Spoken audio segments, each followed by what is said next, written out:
ئەو جلوبەرگەی ئێستا من لە بەرمدا ڕەمزی کوردە و لە باب و باپیرانەوە بۆمان ماوەتەوە. سڵاوتان لەبێ بینەرانی خۆشەویستی بەرنامەی سەکۆی گەنجان. من ئەحمەد حاجی ڕۆژنامەنووس و میدیاکار و هەروەها ڕاهێنەری گروپی ئەربیل فۆلۆکلۆر گروپ. ئەمڕۆ لەگەڵ چەند هاوڕێیانم باس لە بابەتێکی زۆر گرنگ دەکەین، ئەویش کولتور و زمان و دابوونەریتی ئێمەی کوردیە لە کۆمەلگای ئێمەی کوردیدا تا چ ڕادێک گەنج گرنگی پێدەداتن. تا کۆتایی بەرنامە لەگەڵمدا بن لەگەڵ ئەو برادرانە قسەی دەکەین و گفتوگۆی زیاتر دەربارەی ئەو تەوەرە دەکەین. سڵاوتان لەبێت لە سەکۆی گەنجانەوە. من ئەوێن عەبدولخاڵق ئەمڕۆ لەگەڵ هاوڕێکانم باس لە گرنگی زمان و دابوونەریتی کۆمەلگەی کوردی ئەکەین. بەڕای من زمان خەزانەیەکی نەبراوەیە. ئەگەر هەر وڵاتێک زمانی نەمێنێت ئەوە نەتەوەکەش نامێنێت. لە بەرنامەی سکۆی گەنجان سڵاوتان لێبێ. من دنیا سوبحی دەرچووی بەشی ڕاگەیاندنم.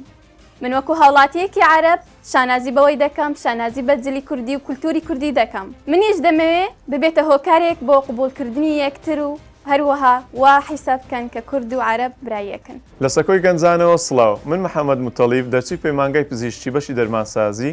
و قوتابی لە کۆلێژی پزیشکی ددان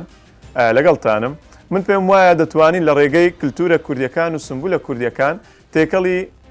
بازاری جیهانیەکان بین و بڕاندەکانمان لە ڕێگەی سیمبولی کوردی نیشانی جیهان بدەین. سڵاوتان لەبێت لە بەرنامەی سەکۆی گەنجان. من ڤیانا حسێنی قوتابی کۆلێژی هونەرە جوانەکان بەشی سینەما و شانۆ.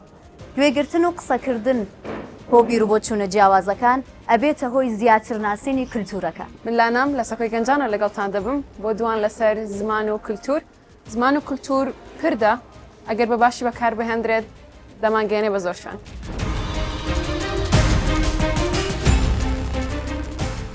بەخێر بێنەوە، چۆنن ئەحواڵتان؟ هیوادارم باش بن. نەخوا بە زیاد بێ زۆر باشم. هیوادارم ئێمەش هەر باش بن. بام پرسیارێک بکەم. بۆچی لە سەردەمی ئێستادا لە کۆمەلگا بە تایبەت کۆمەلگای ئێمەی کوردیدا دەبێت گەنج گرنگی بە دابوونەریت و کولتور بداتن؟ ئەوی خان تۆ جلی کوردیت لەبەرە و ئەتۆ جوابامدەوە. لەبەرچی پێویستە گەنجەکانمان کللتور و نەتەوەی خۆیان بپارێزن. لەبەرەوەی ئێمە چەند ساڵێک پێش ئێستا خاوەنی کللتور و نەتەوە و دابوونەریتی خۆمان بووینە هەتا ئێستا. من لەگەڵ ئەوەیانی مەسەلەن ئیلا تۆ یەک ڕێچکە بگری بەری نەدەین، چکە عەسری ئێستا مۆدێلنا سەردەمەکەی سەردەمێکی مۆدێرنە، یعنی ئەکرێت مەسەلەن تۆ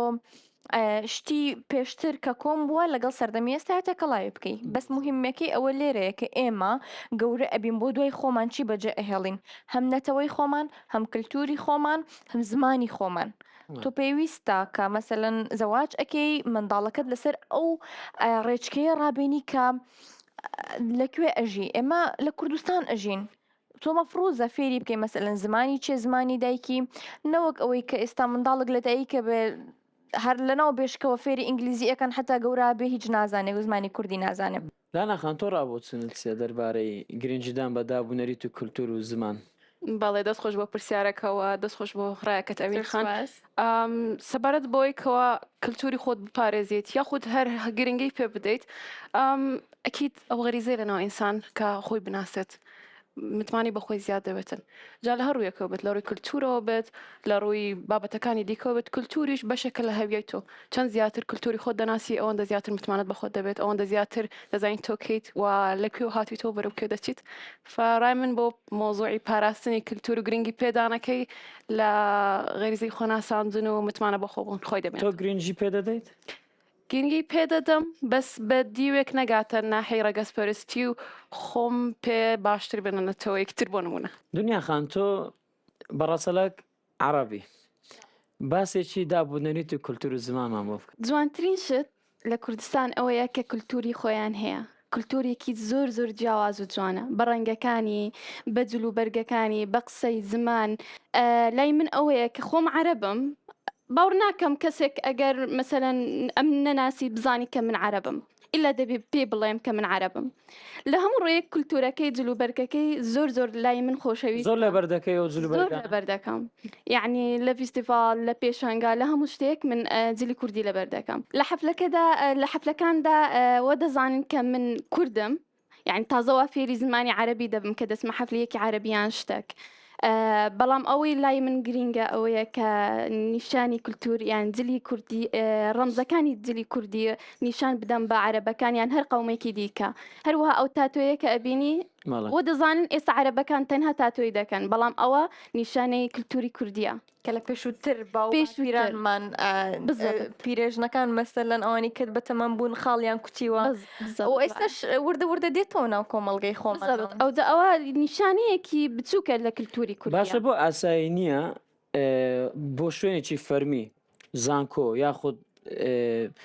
داوامێکی ڕسمی بەجلی کوردی و ڕۆژانە بچیت ڤیانە بەڕای من زۆر شت هەیە لە ناو کۆمەڵگایە کە هەنێشتی تایبەت بە خۆی هەیە هەنێشتی بۆ دانراوە پێشتر و ئێستا لەسەر ئەم شتە بەردەوامەوە هەموو خەڵک لەسەر ئەو شتە ئەڕۆن کە تا ئێستا بووە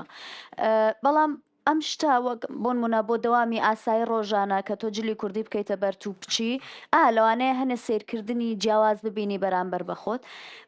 بەڵام وەکو ینی زۆر شتێکی نائاسایی نیە لەوانەیە بۆ بۆنەکان توانی زۆر ئاسایی هەموو کەس لەبەری ئەکات بەڵام ئەوەی کە وەکو تابۆشکاندنێک وایە بەڕای من ینی تابۆیەکە شتێکە کە زۆر کەس نایکات و یەکێک دێ لە ناکاو ئەیکات بۆچی پێی خۆشە شتێکی ناشرین نییە زۆر جوانە بەخۆی مۆزوعی ئەوەی کات و باسی زانکۆ و شتانەتان مەقسەد بەجلکی کوردی بچی لێرانە یانی شتەکە ئەوهای لێ هاتیە کە گوتت زانکۆ ڕاستەوخۆ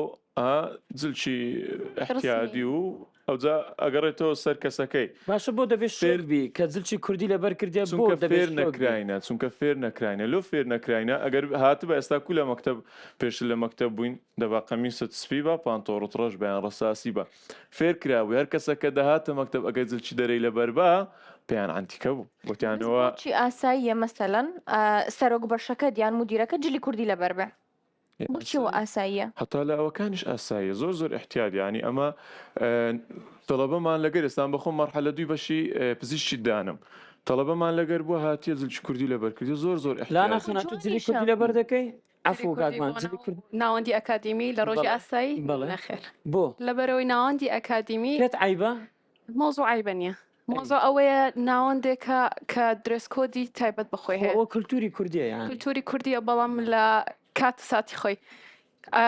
حالیان هەز دەکەم هەموو زۆربەی وڵاتەکان بە کوردستانی خۆشمانەوە بەرەو جیهانی بوون دەڕات بەرەو مۆزۆی گلۆبەلایزیشن جلوبەرگ جیهانی بوون بە جلی مۆدەنیە نا بۆ نمونە تۆ کاتێکەوە دێتە ناوەندە ئەکادیمیەکان لە هەموو دنیا درێسکۆدێکی دیاریکراوت هەیە لێرەش ناوەندە ئەکادیمیەکان بەرەو ئەو باڵی ڕێگای ڕۆژ زۆر شتێکی تەبیعی مەسەلەن کوڕێکی گەنجا لە زانکۆیە ئەتوانێت مەسەلەن قەمیسێکی تەبیعی لە جەتی کابۆیەکەی شەرواڵک لە پێ بکە خۆی جوانە جلوبەرگ ینی هەم تێکەڵکردنی مۆدێلە زۆر ئاسایی هەمیش کوردیە ناشتەکە ئاساییە زۆریش جوانە ئەو لوتاریها جلوبەرگ تۆ یعنی ناخت نیشان نادات تۆکەیت ناکرێت مرۆڤێک بۆ هەموو هەست و سۆز و بیر و ڕایە بێ بە ڕواڵەتی دەرەوەی هەڵی پسەنگێنی ئۆکەی دەتوان بەشێکی بیر و ڕای بزانم بۆی چی لەبەر کردو بەس بێن بڵام ئەوە های لەبەر ئەو هەیە نا ئەوە دەتوانین لەبەرکەی ئەوە دەتوانین لەبەرکەی دەکەوێتەوە سەرخۆت چۆن گونجاو کە هەیە یانە تو ناکرێ ئەوەی کوردی کەلتوری کوردی و ڕەمزی کوردی ئەتوو بەس لەسەر جلکی کوردی بنیاد بنیت چونکە چەند شتی دیکەمانەیە کە زۆر زۆر جوانترە کە لە کوردی هەیە چەند شتیت کە هەیە کە زۆر زۆر پیرۆسترە یان ئێستا تو بەسیترین نمونە ڕەمزی کوردی یەکەم جار کە ئەرەی کورد ینی قسە وتە زمان تێگەی ئەوە ئەوەی کوردی زمانە شاعیرەکانمان دوای لە پاش ئەوەی چەند کەسایەتی گەورەمان هەیە کە پێشتە شۆڕشیان کردیە چ لایانی هونەر چ لایانی سیاسی چ لە هەر لایەنێکبی لۆ ئەوەی کە خزمەتە چی بە نەتەوەکەیان و بەگەلەکەیان بگەینن لێ ناکرێتن ئەتوبرەی جلکی کوردی تا کەشتە کە لە کورد هەبیە تا کوردی بناسەینە بەس ئەشکرێ ئەتوو چونکە برینە ئێستا دنیایەکە ئەو هەیە یان دنیای مۆدرن باشە ئەتوانی مەقسەد ئاوێتەکردن بکەیت لە هەموو شتەکان شەرت نییە بە جلکەکە بە دیزاینەکە لەوانەیە بە ڕەنگەکە لەوانەیە بە خودی دیزاینەکە و کەمەک باشە هەست ناکەن ئەو مۆدێرنە کللتوری کوردی و دابوونەریتی کوردی داپۆشیوە ینی ڕێژەی مۆدرن زیاتر بووە ئەمە دەڵێ ڤیانە دەڵێ نا ئەوین دەڵێ نا ڕێژەی مۆدێر زیاترە ینی تۆ بڵیت و نەڵیت من ناڵێم بەس لەگەڵ کوردیام ناڵێم بەس لەگەڵ مۆدێرم هەردووکی بەس مەسەلەن بۆچی وامان کردووە کوردیەکەمان ینی مۆدێرنەکەمان هێناوەتە سەر کوردیەکە کوردیەکەمان داپۆشتۆ ئێمە هونەرمەندمان هەیە مەسەلەن کوردی ئێستا با من پرسیارێک لە ئێوە بکەم هەتا جارێک گوێ لە گۆرانی کۆن ڕائەگرین چەندجا گوێ لە گۆرانی مۆدێرن ڕائەگرنەوە وەڵام بەس کۆنەکە منیش زۆر گوێ بۆ کۆنەکە؟ کلاسیکەکان ڕائەگرم بەڵام یەک شت هەیە مۆدرن بوون کە باسی کرد لەگەڵ کلاسیک بوون و بەرەو چۆن بڵێ پاراستنی ئەو کللتورەی خۆمان بەس بەوە نییە کە نەچین بەرەو لای مۆدرن هەنێ جار هەیە تۆ بۆ نمونە زیرەکانەترین کار چییە؟ ئەوەی کە تۆ بێنی مۆدرنەکە ببیستی بیانیەکە ببیستی ئەوەی دەرەوە ببیستی بیهێنی وەکو کەسێکی زیرەک تێکەڵی بکەی یان ئەوەی کە سوودی لێ وەرگری بۆ کولتورەکەی خۆت بۆ خزمەتکردن بە هوەر و دابوونەریتی و بۆ نمونە تەکنۆلۆژیای خۆت ئەزانی بەێژیکردنە سەر کولتوری کوردی بۆی کە مرۆڤێکی کورد توانێ ئاسانتر بژی مۆبایلی ئایفۆن کوردیە؟ نا مۆدررنیتەیە تەکنۆلۆژیایە هەمووش بەکاریە هێنن ئێمە قسەمان لەسەر چییە؟ قسەمان لەسەر ئەوە نییە کە مۆبایلی فلان و فیسار بچیمان بەدەستەوەی قسەمان ئەوەیە کە تۆ چەند جار گوێ لە گۆرانی کوردیەگری هەتاوەکۆی کە لە مۆدێرن ڕای ئەگری ئەوە یەک دوو تۆ باسی ئەوە ئەەکەی ئێمە مۆدێرن و کلاسیک مەسەلەن یان مۆدێرن و کۆن پێکۆ تێکەڵ بکەین باشە تۆ جلی کوردیەک بهێنە یان گۆرانیەکی کۆن لەگەڵ ئێستا تێکەڵکە بەنگەکان فەرقی هەیە چێژی لێبینی؟ نا نییە جاروێژی لێ دەبینیت بۆ نونە جاروەیە ئامێرێکی مۆسیقی کە نوێ یاخوتی کولتورێکی دیکە تۆ دەیت لەحنێکی پێدەر دەکەیت لەسەر وشەکانی یەکێک لە دەرەوە هەڵ ئەسێڵەوەی ئێمە بوو ئێوە دەست درێژیتان خستە سەر میوزیک هیچ گەلێک نییە بڵێ ئەو شتە هی منە گەلەکانە ئیتر کۆنەکان ڕێژەکەمیان زیاترە دنیا کۆنەکان بەس هیچم لەبەر نییە لە گۆرانی کوردیەکان بەڵام زۆر جێڕادەگرم مانای زۆر خۆشی هەیە بە تایبەتی حەیرانی کوردی هەشتایانی هەر کوردی زۆربەی خەڵک کە جێ لە گۆرانی قەدیمەکان ئەگری مانای چونکە ئەوەی کە ئەو کەسێک کە گۆرانیەکەی گۆتێ یان شعرەکە بەکاردین لە گۆرانیەکەی فکر ئەکاتەوە کەمانایەک خۆش و جوانی هەیە کەچی ئێستا قسەی احتیادیە وەرە لام نازانم یانی هەر قسەی احتیادی کە ڕۆژانە ئەکرێتن لە بینی دوو گەنج هەتا هەفتەیە گۆرانیەکە ترێندە دواتر نامێنێتەوە و زیاتریش کە گۆرانیەکەی بەرەو پێش ئەبەن و ئەیانەوەی گۆرانیەکە بتەختەوە کلیپەکەیە کە شتی ئەوروپیانی تقریبا سەدا ئەتوانم برێم 90 هەتا 95 پشتیان بەستایلی ئەوروپی بەستە بەش قستەی ئەمە یەکەکەم لەو شخصانەی ئەگەر ینی بە مەلاین پارم بدەنێ برنجێ بدە ئەو گۆرانی چی ئەو هابرێ نارێ مەزبوطان بەرەو پێرسون بۆ مۆدرن شتەچی باشە ینی مۆزوعی گوێگرتن لە گۆرانیەک یاخود جانڕایەکی دیاریکراوی مۆسیقا ئەوە دەردەخام تا چەند کورد پەروەرم یان بۆ من دەمەوێت بۆ منە هاتیمەوە مادیمە دەمەوێت هەندێک گوێ لە مۆسیقای گرم ئسراحەتێک بدەم بە ناخی خۆم یانی لەبەر چی ڕفتی بکەم بۆی ئەمە چەند کورد پەروەرم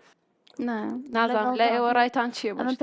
مۆسیقایەکی حەسەن زیرەک باەکی گۆرانی ئەژنەبی پێدەربێنە کات سێرکە کات هەیە نابێلەوە من کات هەیە حەزم لێ گوێ لە حەسەن زیرەک بگرم دڵم پێی خۆش دەبێت کاتی وایە نا حەسەن زیرەک مۆسیقای تر هەیە لەوانەیە ئەوم بێت بەس ئەوە لەکاتی خەباریە لە حەسەن زیرەک بگری کەیف ئەو دەرناخات من کورد پەروەرم پەیوەندی بەوەدا ینی میوزیک تەنها شتێکی هوەری کوردیش هەموو بابەتێکی هەیە دەتوانی جێ لە هوەری کوردی من لەو توانی لی شارەزای حەزم لە جۆرە ژانڕایەکی تری میوزیک با باسی هەڵپەرچێ بکەین هەڵپەرچەی کوردی زۆر بەناوبانگە ڕەنگەکان بۆ نمونە با باسێکی هەڵپەرچە بکەین ئێستاکە شتێک هاتوتە ناو کۆمەلگای ئێمەی کوردیدا ئەوەیە لە ئاهەنگەکان کە کوردن فڕقەشتی لوبنانی و ئەو بابەتانە دێنن بە گۆران ینی هەر ئەوەی بووکو زاوا کووردە بەڵام ئەو کەسێکەوە ئاهەنگەکە بەڕێوە دەبا بۆ نمونە لوبنانین بە گۆرانی لوبنانی و عەرەبی هیچ گۆرانی کوردی پێ ناکەن ئەو بەتەنها بۆ خۆ دەرخستنە ئەگەر نا ینی کورد بی بەس لە خۆ دەرخستن سۆشال میدیا دەبێتن خۆ بەناوبانکە لە سۆشال میدیا بۆ گروپانە طبعا ئەی گروپی هەڵپەرچە خۆ بەنسبەت ئەوەی ئەتوو ناکرێ بڕیار لەسەر حەزی کەسە چی بدەیت حەز زۆر جیاوازە لەوەی کە ئەتوو لۆ کللتوری خۆت ئەوێستا من لۆن منە ژیانی هاوسەرگیریم پێکینەیە باشە قاعی ئەگرم حەزم لێە سێ کللتوری بەشدارکەم بە عەرەبی با تورکمانی با کوردبی احتیادیە بەس ئەگەر بێت و ئەمن بەس لەولایەنە بقیناکە زۆر احتیادیە ئەگەر بێت و ئەمن مەبەستەکەم ئەوە بیکە کللتوری کوردی ناشریم کەم ئەوە مۆزوعی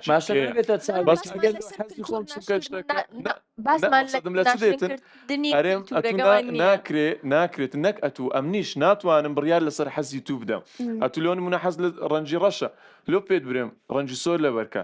هیچ پەیوەندی بە مندانی ئەگەر مەقسەدم لە چ دێ مەقسەدم لە حەزەکەیە ئەتوو کە ئەرێ کللتوری ئەویان هینایە ئەگەر کابرا کورد پەروەربی نابینە زۆر ئەحمەدما دەبێتە چاولێکەری ئەحمەد کاربێنێ بۆ ئەو شتە کە چاولەکەری نەکات مۆزوعەکەش لێرانە غەڵەتیەکە لە چی ئەو کاتێک کە یەکەم جار لە قاعەکان کە ئەوەی ئەجنەبی و ئەوەی مەقسەد عەرەبی و ئەوانە هەبوو کوردی دەکەن کوردی نەبوو بەجددی ینی کوردی بۆ ئاخیرانە من دیتم هەندێک گروپشت پێیا بۆ کەشتی کردیە ئەگەر نا پێشتر گروپەک نەبوو کە ئەتو بینی ئەگەر هاتبە لە پێشتر لە زووتر ینی پێش ئەوان شتەی ئەوە هەبە و پەریان پێدا بە باشە ئێستا زۆر پێشکەوتوو بەس ئێستا ئەوانە بوو من هاوڕامە لەگەڵ کاک محەممەد ینی پێشتر ئەو بابەتە نەبووە کە پێشتر گرۆپی میوزیک نەبووە بەڵێ پێشتر ئەوە هەبووە تۆ کە ژن تێنا حەوشە و حەو ڕۆژ خواردنە دروستە کرد ئەزانی کوێت بانگە کرد مەسەلەن تۆ لە هەولێر بوویتە لە ئیرانەوە بانگت ئەکرد کوردەکانی ڕۆژەڵاتت بانگە خست بۆ لای خۆت بەڵێ کەسی نزیک بەڵێ یعنی بێگانێک نەدات وە گروپەک شایەت ئێستا ئەوە حەق ئەوە خۆت ئەیهێنیت سیرکە بەئەسب ئەیان برد بکەیان ئەهێنا خەنەبەندانیان بۆ کرد تارایەکی سووریان پێدادا ئێستاش ئەوە هەیە مەقسەدی من لەوەی نییە کە ئەمن زدی تو قسەی بکەم مەقسەدی من ئەوێ پێشتر ئەو شتە نەبوو ئەتوو ئەرێ حەفت ڕۆژ و حەفت شەو دەهات چێ بوو خزم و کەسی نزیک بوو لێرە شتێکە من خۆم گروپی هەلپەرچەی کوردی بەڕێوە بم باشە جوان لەوانەیە شارەزایکم هەبێت لە قسەکردن لەگەڵ ئەو بکو زاوانەی کەوا داوای گروپ و شتی وا دەکەن پێم وابیتن ڕێژەی زیاتر چاولێکەریە چونکە من خۆم بینیمە دەڵێ نا ئێمە بۆ منە کوردیمان ناوێ دەمانوێتن زیاتر ئەوروپیانە بێت ئاهەنگەکەمان بۆ لەبەر ئەوەی ماڵی بووک خزمەکەی ئەوها بووە دەزانی ماناکەی چێ دەڵێ نا بەس ئەوە حەزمان لێ دوای کوردیەک لەبەر ئەکاو دێتە ناو حەفلەکەەوە بەدوونەوە خۆی گۆڕی یان جارێک بەدلێ یان جارێک جلی کوردیە ئۆکێ جەماعەت ئێستا ئەگەر مۆزوعەکە بێنین بیگۆڕینەوە بۆ هونەر یعنی کولتور لەنێو هونەرە بدۆزینەوە چۆن نتوانین لەبارەی مۆزوع قسە بکەین ڕاتان چیە لەبارەیەوە بەنسبەت هونەری کوردی ئەگەر لە ڕووی سینەمای تماشای هونەری کوردی بکەیان شانۆگەری ئەوانە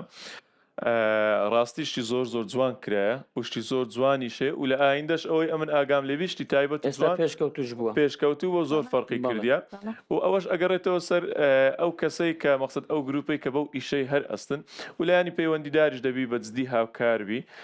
لۆ ئەوەی ستام شخصەکەم بەتەنێ گەر بمەوێ ئیشەکی سینەمایی بکەم لەوانەیە بەتەنێ شتێکی ئەو هەم پێ نەکرێت بەس ئەگەر یارمەتی دەروانەمەوی لەمە پێش لە شانۆگەریەی باڵندەی کامەرانی ئەکتەر بووی تۆ ڕابۆچنی هاوڵاتیان و ئەو کەسانێکەوە ئامادە دەبوون بۆ شانۆگەری ئێوە هەستان دەکرد گرنگجی بە شانۆ دراوە بەڵێ لە شاری هەولێر ئێمە هیچ چاوەڕێمان ناکرد کە خەڵکێک بەو ئاستە بۆ ڕێژەیە ئاوا حەزیان لەم شتە بێ زۆربەی خەڵک کە نەئەهاتن یا بۆن منە ئاگادار نەببوون یا حەزیان لە شانۆ نەبوو حەزیان لە هونەر نەبوو چکە ئاها زۆربەی خەڵک زیاتر بەرەو ئێستا بەرەو سینەما ئەڕواتا بەرەو شانۆ حەزیان لە سینەمایە مە ئۆکەیە بەڵام ئەوەی کە ئەهات دڵخۆش بوو لەوەی کە نەک تەنیا بۆ ئیشەکەی ئێمە بۆ هەر ئیشێکی تری هونەری ئەسڵم بۆ گالێری شێوەکاری کە ئەکرێتەوە کە هونەری کوردی ئەبینن کە ئەبینن شێوەکارێکی کورد شتێکی بۆ ڕێژەیە جوانی کێشاوەتەوە شتێکی بۆ ڕێژەیە جوانی داوە بە کولتور و هونەری ئەم وڵاتە زۆر دڵیان خۆشە بێ پێویستە ئەم شتە جێ بکەینەوە و بیریان بخەینەوە کراوەەوە مەسەر ڕێستا چیتە کافتریایەک یان مەسەل چتە ڕێستۆرانتێک ئەبینی شوێنەکە کوردەواریە هەموو لەو حەکان هەت تاوەکو بە نقطەش شتێکی ینی مەسەلەن غەیری کوردی لە نابینی هەموو شێوەکانی جوان تابلۆیەکانی ئەوانەی کە دێن بۆ پێشوازی کوردیان لە بەرانە خان تۆ ئەگەر بچیت بۆ سینەما باشە سەیری فیلمێکی کوردی دەکە یاخود فیلمێکی بیانی دەکەوێتەوە سەر ڕێتینگی فلیمەکە لە لای من پارە دەدەم بە فلیمێکە ڕێتینگی باش بێت و بزانم ئەو چە ساعتی دادەنیشم خۆشی لێ دەبینم بەڵێ تا ئێستا سەیری فیلمی کوردیت کردووە لە سینەما بەڵێ باش ئەی بە ساڵێک کامیان زیاتر بۆ بۆ تۆ ئینگلیزی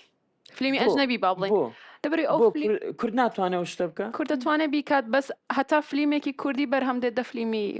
بیانی بەرهەم دێت من ئەکید بەس تۆ بێ ئەو کوردەکە ڤیانە خۆت دەبێت تۆ دەرسکەیتەوە، کارێکی وەک بزانێت لەوەی دەبێت کۆشەکە. تۆ تاوی بەشی سینەما شانە ئێستا پێی ئەڵێم جواب بکە بدەرەوە. گەورەترین کێشەی ئێمە وەکو قوتابیانی سینەما و شانۆ گەورەترین کێشەی ئێمە ئەوەیە کە خەڵکەکەمان نایەن سیرمانکەن و ڕەخنەکان لە هاوڵاتیەکەی خۆمانەوە ببیستین ڕەخنەش تۆ وەرە ڕەخنەم لێ بگرە تۆ وەرە پێم بڵێ تۆیە کە زۆرت فیلمی بیانی دیوە تۆ وەرە پێم بڵێ ڕەخنەکەم چییە ئەبێ چی چاکەم ڕای خۆتم پێ بڵێ با بێگانەیەک پێم بۆ ئامادەنی بچیت سەری باشە؟ فیلمێک بکەیت کەوا ڕەخنان لێ بگری و پێیان بڵێ چاکی بکەن و بۆ ناڵین ئامادە بەدڵت بچیت بێ. سەیری بەڵێ، فیلمێکی. بەنیا ڕەخنەمان لێ بگرە جوانە من با ڕخ دروست نەگرنیم بین. سەرەتا ڕخ نەگرنیم بۆن منە من کەسەری کارێکی هوەری دەکەم بەس پێ- بە چاوی دەتوانی کەسێکی پێشتر ئاسایی دەتوانین چاوی بۆ کەسێکی بڵێ. ئاسایی سێری فلیمەکە دەکەم ئەگەر ڕێککەوت وزانیم کەسی بەرامبەر قبوڵی زۆرە گوێم لێ دەگرێ ئەکییت ڕخنە خۆ خۆ ڕەخنان دروست ئێ بەس تۆ دەکات، نەچوی قسەی لەگەڵ کە تا بزانی ڕخنەکەت قبوڵەکە بۆ ئەگەر زانیمەوە ئەو کەسە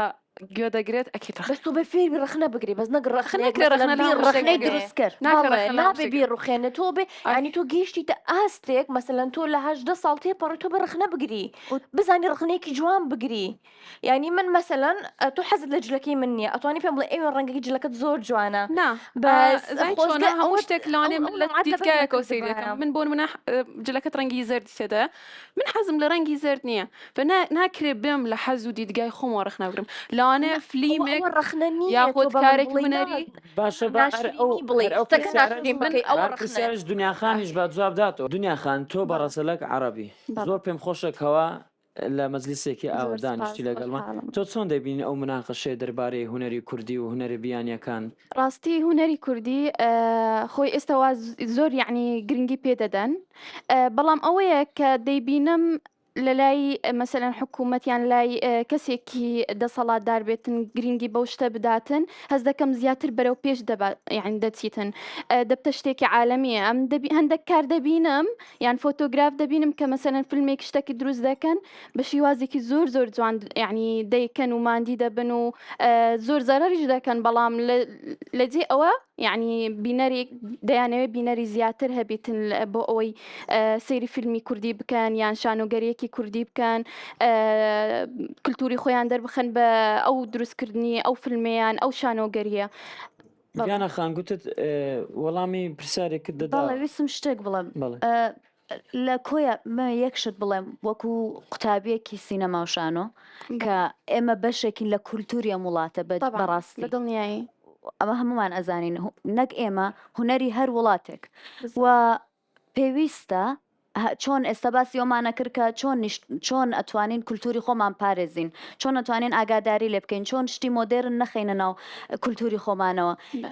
بەڕاستی هوەریشمان بەشێکە هەر لەمە هەر چۆن بە جلەکە بە زمانەکە بە زۆر شتی ترمان بە خوێندنەوە بەوانەمان خەریکیم بایەخە دەین پێویستە بە هوەرەکەشمان بایەخ بدەین وەک ئەگەر دەرهێنەرێکی کورد فیلمێک بەرهەمەهێنێ بە دڵخۆشیەوە بچین و سەیریکەین چونکە هاوڵاتیەکمان زەحمەتی بۆ شتەکێشا دەستان خۆش بێتن گفتوگویەکی زۆر خۆشمان کردو من چێژم لەو گفتوگۆی بینی هێوا شەواش بەرەو کۆتایی بەرنمەکەدا دەڕۆین دەمێتم پرسیارێک ئاراستای هەر پێنجستان بکەم چ ڕێکارێک بەکاردێنیت بۆ گرنجدان بە دابوونەریت و کولتور و زمان دنیا خەمبارە تۆ دەست پێ بکەین زۆر بە کورتی بە کورتی ئەڵێم ڕاگەیاندن خۆم قوتابی بەشی ڕاگەیاندن بۆم لە ڕێگەی ڕاگەانەوە لە ڕێگەی ڕاگەیاندن زۆر زۆر گرنگە کە نیشان بدەیت کە یعنی گرنگی بەو کولتوریە زۆر باش ئەوین خانتۆ زمان لەبەرەوەی زمان شوناسی منە من بە کوردی قساکەم بە کوردی لە دەیەک بم و بە کوردیش ئەمرم ناهێڵم زمانێکی تر بەسەر منەوە سەر بکەوێت زۆر باشە دەست خۆش بێ لانا خانتۆ باڵە لە ڕێگەی هوەر و هێزی نەرم پێویستە کللتورەکەت تێکەڵ بکەی بە مۆدرنیزم و لە هەموو ڕوەکەوە بەتایبەتی ئەمرازە بیسترا و بینراوەکان و بیکەیتە بەشێک لە ژیان ڕۆژانە و دەوربەرت زۆر باشە کاک محەممەد وڵی بەنسبەت براندە جیهانیەکان ینی کو تماشێکی براندی جیهانی ئەبینی ئەتوانی شتێک تایبەت بە کوردابنی لۆ نمونامە کە سنتەرێکی دانمان هەیە هەر بە ناوی کورد سمایل و لەسەر ددانەکەی جەمەدانیەکماندانێ لۆ ئەوەی زیاتر مۆرچی کوردی پێدا دیار بی و بزر نەبی. زۆر باشە ڤیانەت. لە کۆتایی ئەمە باو نەبڵم هەر تاکە کوردێک ئەگەر بەپێی توانای خۆی ئەوەی کە ئەتوانێ لایەک بگرێ گۆشەیەک لە کولتوری کوردی بگرێت و هەڵی ستێنێتەوە زیندوی کاتەوە بەڕای من زۆر بەرەو باشی ئەڕۆین لە پاراستنی زمان و کولتورمانە. زۆر باشە ڕابچنی ئەوە هەر هەمووی زۆر باش و منیش وەکو ڕێی خۆم وەکو ڕابچنی خۆم یعنی چونکە لە سەردەمەکدایە لە سەردەمەچی داینە خەڵک زۆر حەزی لە بابەتی هوەری و ئەو بابەتانەیە من خۆم ڕاهێنەری گروپێکی هەڵپەرچەمە لە هەولێر دەتوانین پامەکانمان لە ڕێگەی ئەو بابەتۆش نیشان بدەین دەتوانین ئەو پامێکدا بنین لە بۆ تابلۆک نەک بەس ئەوی دەستێک بگرین شای بکەین نەخر دەتوانین تابلۆیەک دروست بکەین تایبەت بە دابوونەریت و کولتور و زمان و خەڵکێکدا بنیشا خو لە سۆشال میدیاکان سەیری بکاتن و گرنگجی پێ بداتن و ببێ ئەوەی هیچ کەسێک هەز بکاتن کەوا پامەکە بە هەڵە دەگاتن یاخود پامێکی کولتوریانە پامێکی دابوونەریتی کوردی خۆمان بگەێنین لە ڕێگای تابلۆی هەڵپەرچەوە تابلۆی یعنی نمایشی جوان جوانمان هەیە دەتوانین نمایشان بکەین تەنها نەک بەس هەڵپەرچە بەڵکو دیانەتەکانیش ینی بۆ من دەتوانین بابەتێکی ئێزدی لەگەڵ بابەتێکی سریانی ئەوانە تێکەڵ بکەین بە جلو بەرجانەوە بن بۆ سەر ستیج تابلۆیەکی جوان بە گۆرانیەکانی ئەوانەوە بە هونەرەکانی وانەوە نمایش بکەین ئەوەش وەکو ڕێی خۆم دەستان خۆش بێتن گفتوگوێکی زۆر باشمان کرد سپاسان دەکەم گفتوگوێکی زۆر باشمان کردوم هیوادارم هەر ساغڵ تەندروست باشە.